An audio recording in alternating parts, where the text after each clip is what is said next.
오늘의 종려주일입니다.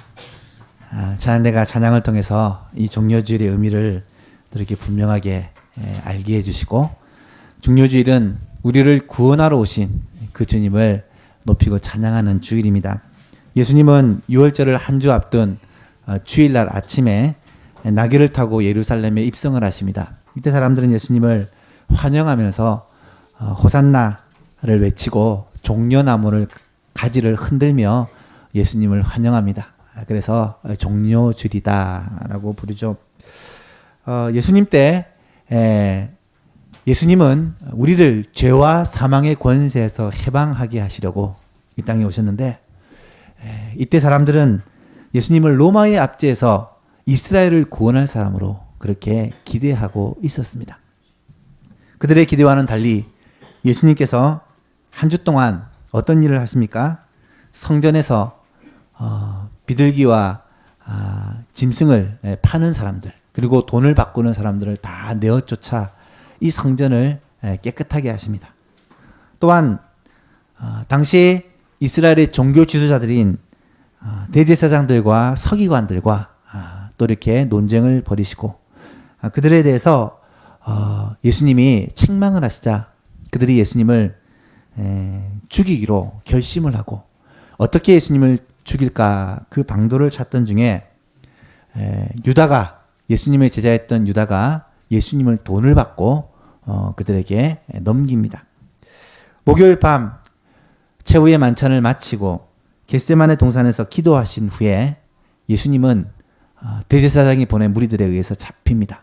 대제사장 집에 끌려가서 신문을 받으시고, 헤롯에게 또 끌려가 신문을 받으시고, 유대인들은 사람을 죽일 수 있는 법적인 권한이 없기 때문에 예수님을 죽이기 위해 로마의 총독이었던 빌라도에게 예수님을 넘깁니다. 빌라도는 예수님의 죄를 하나도 찾지 못했지만 불법적인 재판으로 말미암아 십자가형이 언도되었고, 바로 그날 예수님은 십자가에 달려 죽으십니다. 금요일 오전 9시에 십자가에 달리시고 6시간 동안 십자가 위에서 고난을 당하시다 금요일 오후 3시에 운명하시게 됩니다. 그래서 우리는 이 한 주간, 오늘부터 시작되는 이 한 주간을 고난주간이라, 다음 주 부활주일을 맞이할 때까지를 고난주간이라 라고 부르면서 주님의 고난과 죽으심에 대해서 묵상하는 기간으로 가십니다. 고난주간은 무엇보다도 예수님의 사랑을 묵상하는 주간입니다.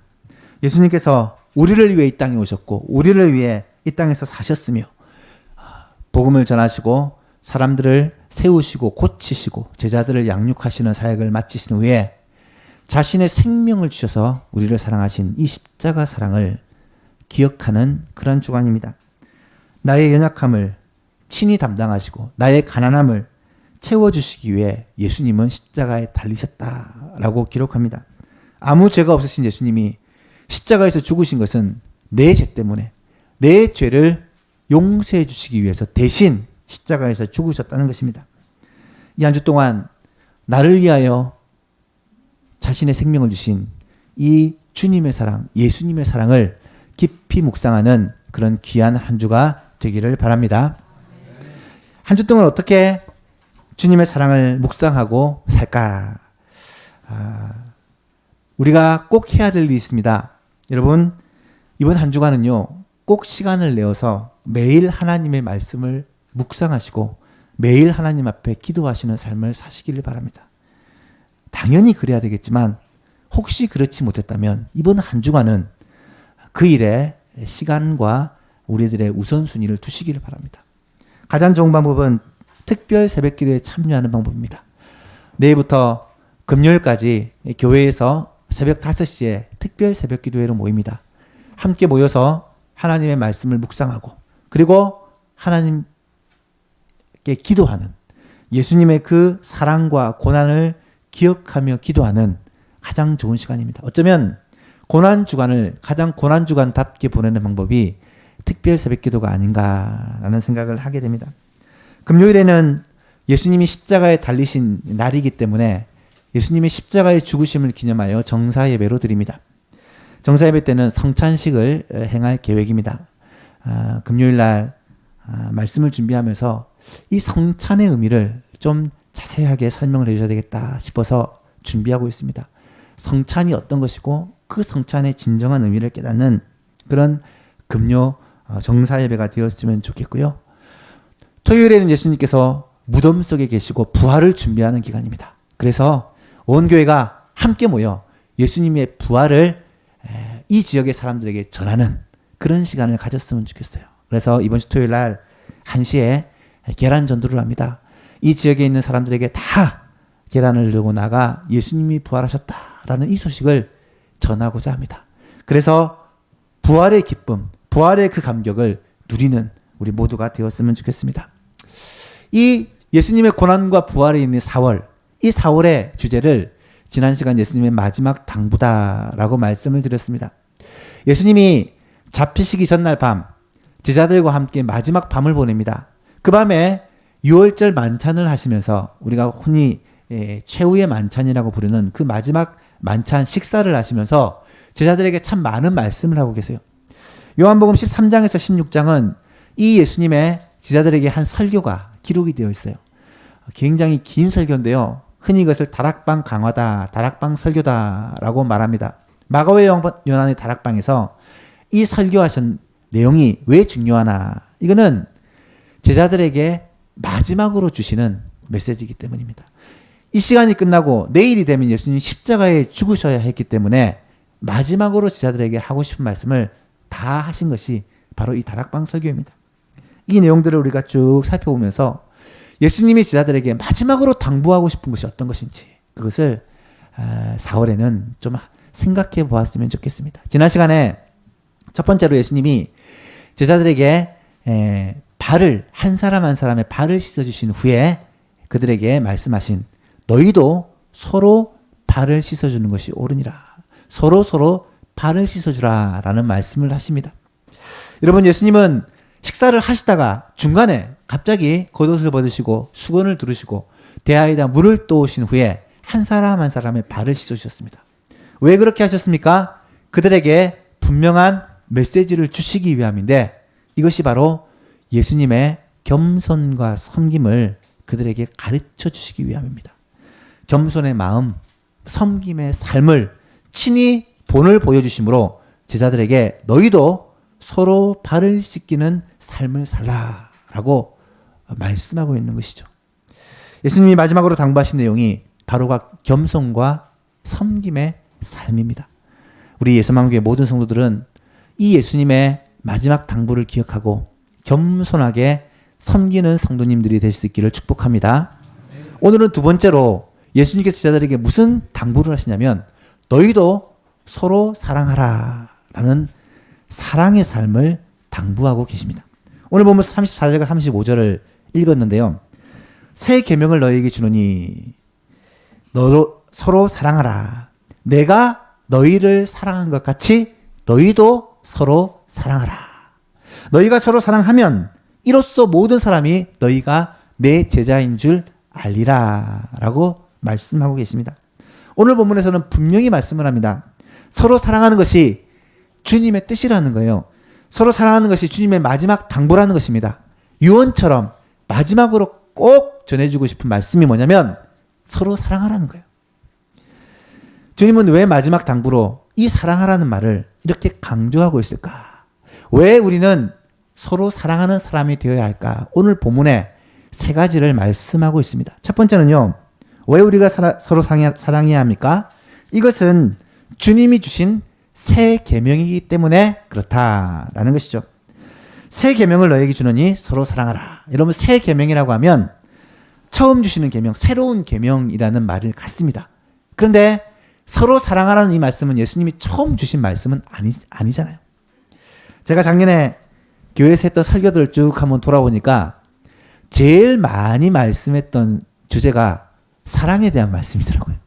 사랑을 주제로 말씀한 내용이 무려 10편이 넘는 설교를 했더라고요. 여러분, 사랑은요, 성경의 핵심입니다. 예수님이 사랑이시고 하나님이 사랑이십니다. 저는 예수님도 분명히 제자들에게 사랑에 대해서 하나님 사랑과 이웃 사랑에 대해서 많이 말씀하셨을 것이라고 생각합니다. 예수님은 사랑에 대해서 그렇게 많이 말씀하시고 마지막에 또 내가 너에게 새 계명을 준다. 어떤 계명을 줄까? 귀를 기울이는데 너희가 서로 사랑하라 라는 이 계명을 주고 계신다라는 말씀이죠.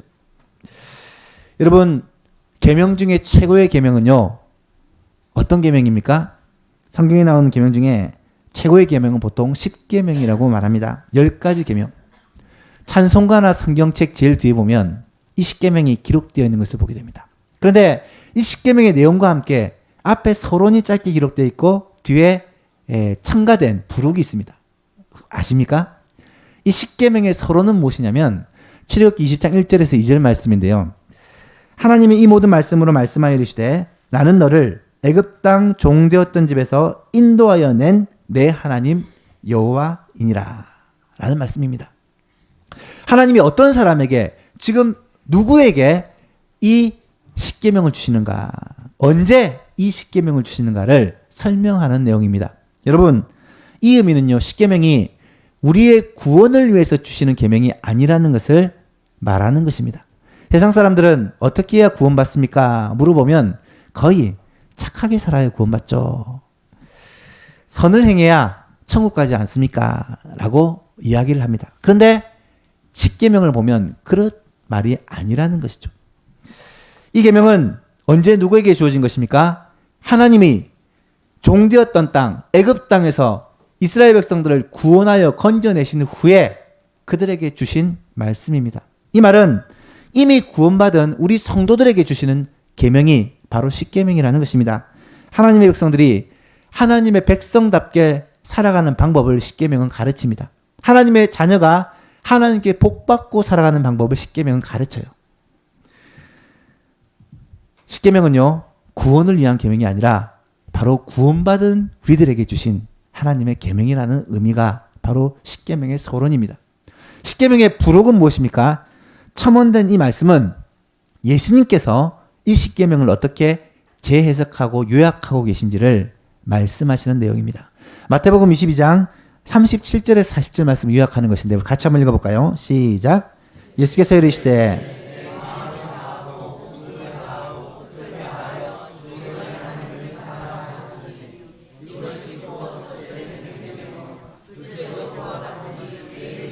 내 자신같이 사랑하라 하셨으니 이 두 계명이 온 율법과 선지자의 강령이니라. 아멘. 예수님은 10계명의 모든 계명, 그 계명을 또 요약하고 그 계명 중에 가장 중요한 계명을 두 가지로 정리를 합니다. 하나는 하나님 사랑, 하나는 이웃 사랑입니다. 하나님 사랑과 이웃 사랑이 10계명의 요약이요, 모든 계명의 요약이라는 거예요. 한마디로 얘기하면 계명은 사랑하라는 거예요. 사랑하라는 거예요. 하나님을 사랑하고 이웃을 사랑하라는 것입니다. 하나님 사랑과 이웃 사랑에 있어서 순서는 분명히 있습니다. 첫째가 무슨 사랑입니까? 하나님 사랑. 둘째는 이웃 사랑입니다. 그런데 그 중요도는 같다라는 것이죠.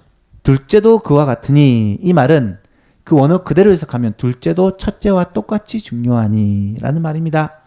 하나님 사랑과 이웃 사랑의 순서는 분명히 하나님 사랑이 먼저지만 이웃 사랑도 하나님 사랑과 똑같이 중요하다라는 말씀입니다. 요한 사도는 이 사실을 이렇게 해석합니다. 요한에서 4장 20절 말씀을 보면 누구든지 하나님을 사랑하노라 하고 그 형제를 미워하면 이는 거짓말하는 자니 보는 바 그 형제를 사랑하지 아니하는 자는 보지 못하는 바 하나님을 사랑할 수 없느니라. 우리가 이 계명을 주께 받았으니 하나님을 사랑하는 자는 또한 그 형제를 사랑할지니라. 여러분, 하나님을 사랑하면 반드시 이웃을 사랑하게 되어 있다는 말입니다. 하나님을 사랑하면 반드시 사람을 사랑하게 되어 있다는 거예요. 하나님 사랑과 이웃 사랑은 별개의 계명이 아니라 연결된 계명이요, 똑같은 계명이다라는 그러한 의미입니다.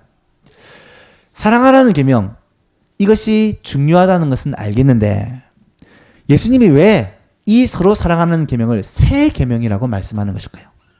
새 계명이라고 말씀하시는 이유가 무엇일까? 이 말씀을 묵상하는 가운데 먼저 떠오르는 것이 무엇이냐면 이 당시 사람들이 생각하는 사랑과 예수님이 지금 가르치는 사랑이 서로 다르다는 거예요. 예수님이 지금 말씀하시는 사랑은 세상 사람들이 생각하는 사랑과 차원이 다르다는 말입니다. 여러분, 세상 사람도 사랑을 참 많이 말합니다. 어쩌면 세상 사람들의 가장 큰 관심이 사랑일지 몰라요. 시나 수필이나 소설이나 노래를 보면 그 내용이 다 사랑에 관한 내용이죠. 사랑이 인생의 전부인 것처럼 사랑을 노래하는 것이 이 세상 사람들입니다. 그런데요, 세상 사람들이 살아가는 사랑은 주님이 말씀하신 사랑과 많이 달라요. 예를 들면 어떤 사람은 사랑 때문에 인생을 포기합니다. 어떤 사람은 사랑 때문에 부모를 버리고요. 사랑 때문에 형제를 버립니다. 어떤 사람은 사랑 때문에 공부도 꿈도 젊음도 포기해버립니다. 심지어 사랑 때문에 신앙을 버리는 사람도 있고요. 목숨을 버리는 사람도 있어요. 어떤 가수는 그런 노래를 하더라고요. 사랑을 쓰려거든 뭐로 쓰라고요? 연필로 쓰랍니다. 요즘 세대는 잘 모를 거예요. 제가 젊을 때, 어릴 때 유행했던 노래입니다. 왜 그렇게 써야 되냐면 쓰다가 틀리면 지워버리기 위해서 연필로 쓰라는 거예요. 무슨 의미겠어요? 세상의 사랑은요, 이해타산적이고 이기적입니다. 결국은 내 입장에서의 사랑이에요. 지난주에 가장 큰 이슈가 되었던 사건이 낙태죄 폐지에 관한 사건입니다. 여러분 아마 아실 것입니다. 낙태죄의 가장 큰 쟁점이 무엇인가요? 태아의 생명권이 중요하냐, 산모의 자기 결정권이 중요하냐, 이 문제예요. 여러분, 이런 사건을 보면서 제가 가장 가슴이 아픈 것이 그것입니다. 이 세상에서 제일 큰 사랑이 어떤 사랑입니까? 엄마의 사랑, 모성애가 아닙니까? 그런데 그 엄마의 사랑, 모성애가 어떤 이유에서인지 이렇게 쉽게 무너져 버릴 수가 있을까? 너무 가슴이 아팠습니다. 여러분, 세상 사람들이 생각하는 사랑은 분명해요. 그것이 무엇이냐면 사랑을 내가 선택하겠다는 거예요. 내가 사랑하고 싶은 사람을 내가 선택하겠다는 것입니다. 내가 사랑하고 싶을 때 내가 사랑하고 싶은 방법으로 내가 사랑하겠다는 것입니다. 사랑이 절대적인 게 아니라는 거예요. 포스트 모더니즘입니다. 모든 선의 기준이 나죠. 내 생각, 내 감정, 내 느낌입니다. 부모도, 자식도, 생명도 절대적인 사랑의 기준이 될 수 없다는 거예요. 그런데 주님은 뭐라고 말씀하십니까? 우리 주님은 이 사랑에 대해서 굉장히 놀라운 말씀을 주십니다. 예수님의 가르침의 핵심인 산상보훈에서 주님은 이렇게 말씀합니다. 또 내 이웃을 사랑하고 내 원수를 미워하라는 것을 너희가 들었으나 나는 너희에게 이르노니 너희 원수를 사랑하며 너희를 박해하는 자를 위하여 기도하라. 이같이 한즉 하늘에 계신 너희 아버지의 아들이 되리니 이는 하나님이 그 해를 악인과 선인에게 비추시며 비를 의로운 자와 불의한 자에게 내려주심이라. 46절부터 같이 한번 읽어볼까요? 시작. 너희가 너희를 사랑하는 자를 사랑하면 무슨 상이 있으리요? 세리도 이같이 아니하느냐? 또 너희가 너희 형제에게만 무난하면 남보다 더하는 것이 무엇이냐? 이방인들도 이같이 아니하느냐? 그러므로 하늘에 계신 너희 아버지의 온전하심과 같이 너희도 온전하라. 아멘. 여러분, 이 말씀이 무슨 말인지 아십니까? 사랑은 선택이 아니라는 것입니다. 사랑은 상대적이고 조건적이 될 수가 없다라는 것입니다. 사랑은 그 스스로가 가치 있는 것이고 절대적인 것이고 의무적인 것이라는 말이에요. 부모를 사랑하는 것, 자녀를 사랑하는 것, 이웃을 사랑하는 것, 형제를 사랑하는 것, 성도들을 사랑하는 것은 해도 되고 안 해도 되는 것이 아니라 하나님을 믿는 사람이라면, 예수님의 제자라면 반드시 해야 되는 것이다. 선택의 문제가 아니라는 것입니다. 이것이 사랑이라는 거예요. 그러니까 새 계명입니다. 세상 사람들이 생각하는 사랑과 전혀 다른 사랑이죠. 또 한 가지 이유가 있는 것 같아요. 그것은 이 형제 사랑이라는 계명은 날마다 우리에게 새 계명이 되어야 하기 때문입니다. 무슨 말일까요? 날마다 주님을 만날 때마다, 성경을 읽을 때마다, 은혜를 받을 때마다, 생각할 때마다 바로 이 계명이 내게 새롭게 다가오는 계명이에요. 아, 주님을 사랑하고 그 주님의 사랑으로 형제를 사랑하는 것. 이것은 오늘도 내게 주시는 계명이구나. 날마다 이 계명을 주님의 계명으로 받고 그 계명대로 순종하고 삶으로 말미암아 주님의 그 뜻을 이루시는 모든 성도님 될 수 있기를 바랍니다. 새 계명이기 때문에 이 말씀을 순종해야 돼요. 두 번째로는 우리가 왜 사랑해야 합니까? 우리는 주님으로부터 먼저 사랑을 받은 자이기 때문입니다.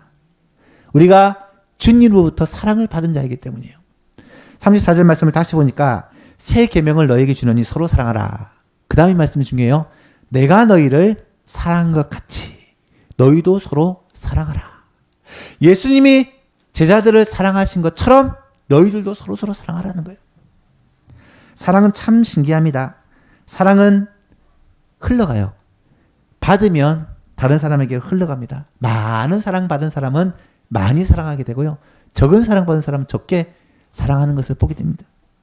예수님은 바리새인 시몬의 집에 초대를 받아서 그곳에서 식사를 하신 적이 있어요. 이때 한 죄인인 여자가 예수님께 나와 눈물로 그의 발에 흘리며 머리카락으로 씻고 준비한 향유 옥합을 깨뜨려 그 발에 붓습니다. 예수님은 바리새인 시몬에게 이렇게 말씀을 하세요. 누가복음 7장 44절 이하를 보니까 그 여자를 돌아보시며 시몬에게 이르시되 이 여자를 보느냐? 내가 내 집에 들어왔을 때 너는 내게 발 씻을 물도 주지 아니하였을 때 이 여자는 눈물로 내 발을 적시고 그 머리털로 닦았으며 너는 내게 입 맞추지 아니하였을 때 그는 내가 들어올 때로부터 내 발에 입 맞추기를 그치지 아니하였으며 너는 내 머리에 감람유도 붓지 아니하였을 때 그는 향유를 내 발에 부었느니라. 이러므로 내가 내게 말하노니 그의 많은 죄가 사해졌도다. 이는 그의 사랑함이 많음이라. 사함을 받은 일이 작은 자는 적게 사랑하느니라. 여러분 무슨 말입니까? 받은 사랑이 많을 때 그 사랑을 우리는 흘려보낸다라는 말씀입니다. 우리가 받은 사랑이 무엇입니까? 우리가 주님으로부터 받은 사랑이 무엇일까요? 성경은 그것에 대해서 많이 말씀을 하세요. 먼저 예수님은 나를 사랑하셔서 이 땅에 오셨고 나를 대신해서 십자가에서 죽어주셨습니다. 이것이 주님의 사랑입니다. 하늘 영광 버리시고 이 땅에 오신다는 것. 여러분 제가 하늘에 가보지를 못해서 모르겠지만 하늘에 여러분 있다면 절대로 이 땅에 오고 싶지 않을 거예요. 예수님은 그 모든 영광을 버리시고 하나님과 동등됨을 취할 것으로 여기지 않으시고 이 땅에 오셨습니다. 오셨을 뿐만 아니라 이 땅 가운데서 가장 낮고 천한 자리에서 곧 고난을 감내하시며 사셨어요. 자신의 생명을 우리를 위해 주셨습니다. 십자가에서 물과 피를 쏟고 모든 고난을 당하시고 자기의 생명을 우리를 위해 주셨습니다. 예수님이 말씀하십니다. 인자가 온 것은 섬김을 받으려 함이 아니라 도리어 섬기려 하고 자기 목숨을 많은 사람의 대속물로 주려 합니다. 로마서 5장 7절 8절에서는 이 사랑이 우리가 죄인 되었을 때에 주님을 알지도 못했을 때 이미 주어진 사랑이라는 것을 강조합니다. 의인을 위하여 죽는 자가 쉽지 않고 선인을 위하여 용감히 죽는 자가 혹 있거니와 우리가 아직 죄인 되었을 때에 그리스도께서 우리를 위하여 죽으심으로 하나님께서 우리에 대한 자기의 사랑을 확증하셨느니라. 여러분 이 사랑은요 우리가 죄인일 때 이미 우리에게 부어졌다라는 거예요. 우리는 예수님으로부터 죽기까지 사랑하신 이 큰 사랑을 받은 자들입니다. 아멘. 뿐만 아니라 우리는 하나님 아버지로부터 사랑받는 자예요. 성경은 하나님께서 우리를 사랑하신다는 그런 말씀으로 가득 차 있습니다. 스바냐 3장 17절에 보면 너의 하나님 여호와가 너희 가운데 계시니 그는 구원을 베푸실 전능자시라. 그가 너로 인하여 기쁨을 이기지 못하여 하시며 너를 잠잠히 사랑하시며 너로 말미암아 즐거이 부르며 기뻐하시리라. 얼마나 우리를 사랑하시는지 이 말씀 속에 그대로 드러나 있죠. 주님의 사랑은 엄마의 사랑보다 더 크다라고 말합니다. 이사야 49장에 보니까 여인이 어찌 그 젖먹는 자식을 잊겠으며 자기 태에서 난 아들을 긍휼히 여기지 않겠느냐. 그들은 혹시 잊을지라도 나는 너희를 잊지 아니할 것이다. 주님의 사랑은요 어머니의 사랑을 능가하는 사랑이에요. 주님의 사랑은 아버지의 사랑을 능가합니다. 예수님이 말씀하셨어요. 너희 중에 누구든지 아들이 떡을 달라는데 돌을 주고 생선을 달라는데 뱀을 줄 사람이 있겠느냐. 너희가 악한 자라도 자식들에게는 좋은 것으로 줄 줄 알거든. 하물며 하늘에 계신 너희 아버지께서 구하는 자에게 좋은 것을 주시지 않겠느냐. 말씀을 합니다.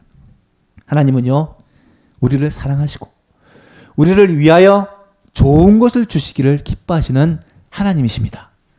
뿐만 아니라 성령님은요, 지금 내 안에서 나를 사랑하시는 분이세요. 성령 하나님은 하나님의 영이요 예수님의 영입니다. 그분은 내 안에 계셔서 나와 함께 하시고 구체적으로 나에게 사랑을 베풀어 주시는 분이세요.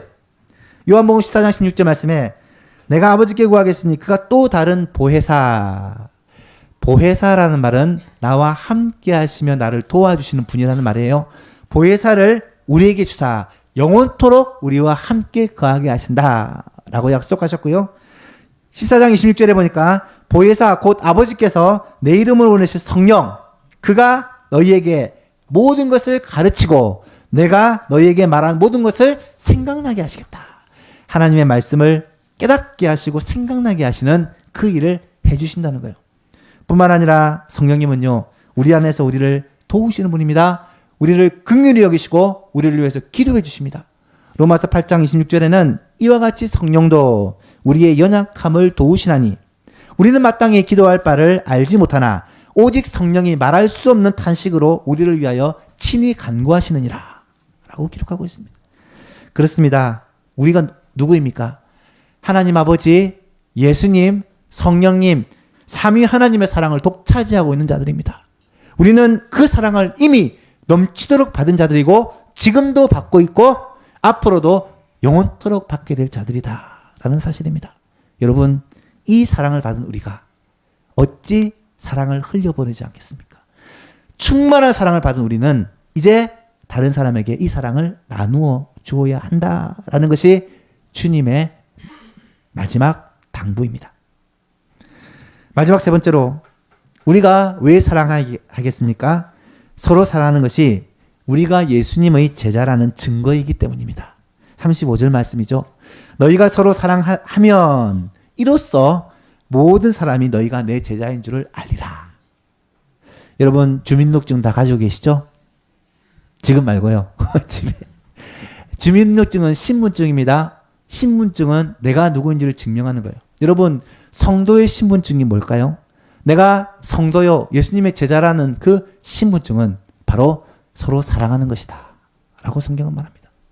내가 대한민국 국민입니다 라는 증거가 주민등록증이라면 나는 예수 믿는 사람입니다 라는 증거가 사랑이라는 거예요. 사랑하지 않는 사람은 예수 믿는 사람이라고 말할 수가 없다는 그런 의미입니다. 오늘 본문에서 분명히 말했습니다. 너희가 서로 사랑하면 이로써 모든 사람들이 너희가 내 제자인 줄을 알게 될 것이다. 요한일서 4장에는 이렇게 말씀합니다. 사랑하는 자들아, 우리가 서로 사랑하자. 사랑은 하나님께 속한 것이니 사랑하는 자마다 하나님으로부터 나서 하나님을 알고 사랑하지 아니하는 자는 하나님을 알지 못하나니 이는 하나님의 사랑이십니다. 하나님이 사랑이시기 때문에, 우리 예수님이 사랑이시기 때문에 사랑하지 아니하는 자는 하나님을 알지 못하고 예수님의 제자가 아니라는 것이 성경의 가르침입니다.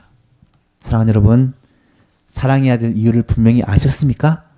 사랑하는 것은 주님의 소원입니다. 당부입니다. 마지막 명령입니다. 말씀을 맺습니다.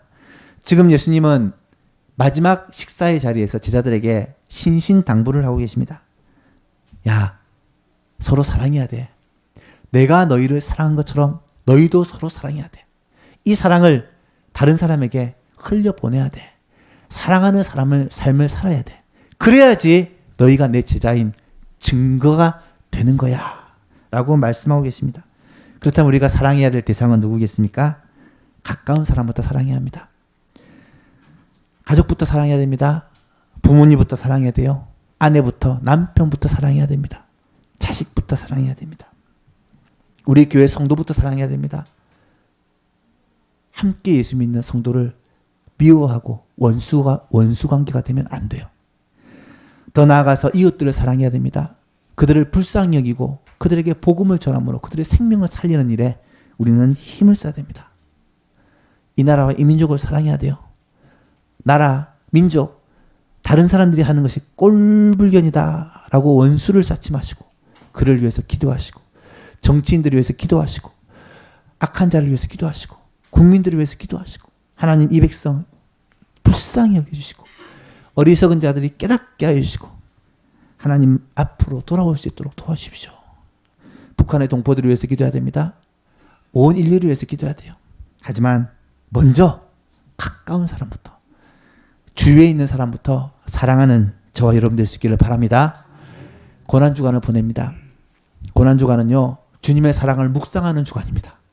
주님의 사랑을 깊이 묵상한다면 이 사랑이 우리 안에 머물지 않고 우리 가족들에게로 이웃들에게로 흘러나가는 사랑을 나누어주고 사랑을 실천하는 한 주간이 될 수 있기를 주님의 이름으로 축복합니다.